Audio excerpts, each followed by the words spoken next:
আগামী নির্বাচনে ভোট কোথায় দেবেন? আপনার তো ভোট আছে, ভোটটা কোন মার্কায় দেবেন? দেবো দাঁড়িপাল্লায়। দাঁড়িপাল্লায় ভোট দেবেন, ঠিক আছে। আচ্ছা, আপনি কোথায় ভোট দেবেন? অন্য কোনো দল করি নে শোনা, আমরা ঠিক ভোট ওই জামাত ইসলামেই দিই। জামাত ইসলাম।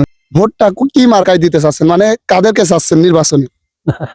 আমরা তো আমলিক জামাতে দিতে চাচ্ছি এখন। জামাতে মানে দাঁড়িপাল্লায় দিতে চাচ্ছেন। ভাইয়া, আপনি আপনি কি মার্কায় দিতে চাচ্ছেন? আমি ভাই ধানের শীষেই মারতে চাচ্ছে। ধানের শীষে। জি, আমাদের দুইজন আছে এখানে, একজন দাঁড়িপাল্লা আর একজন ধানের শীষ। আলহামদুলিল্লাহ, দুইজনই দুটো মার্কায় ভোট দেবে। কাকা, আপনি কি মার্কায় ভোট দিচ্ছেন? আমি আল্লাহর মার্কায় ভোট দেবো। আল্লাহর মার্কা। আল্লাহর মার্কা বলতে তো কোনো মার্কা নেই, সবই গণতান্ত্রিক দল, ধানের শীষ বা দাঁড়িপাল্লা। এখন আপনি কোথায় দিতে চাচ্ছেন? দাঁড়িপাল্লা। দাঁড়িপাল্লা। আচ্ছা, দাঁড়িপাল্লা দুইজন বলেছেন, দাঁড়িপাল্লা কেন আপনাদের কাছে ভালো মনে হচ্ছে?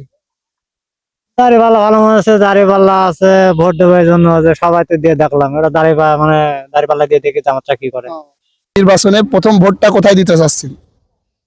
দাড়িপাল্লাই দেবেন আপনারা। আপনি কোথায় দেবেন? আমাদের ওই রাস্তা একই দাড়িপাল্লা।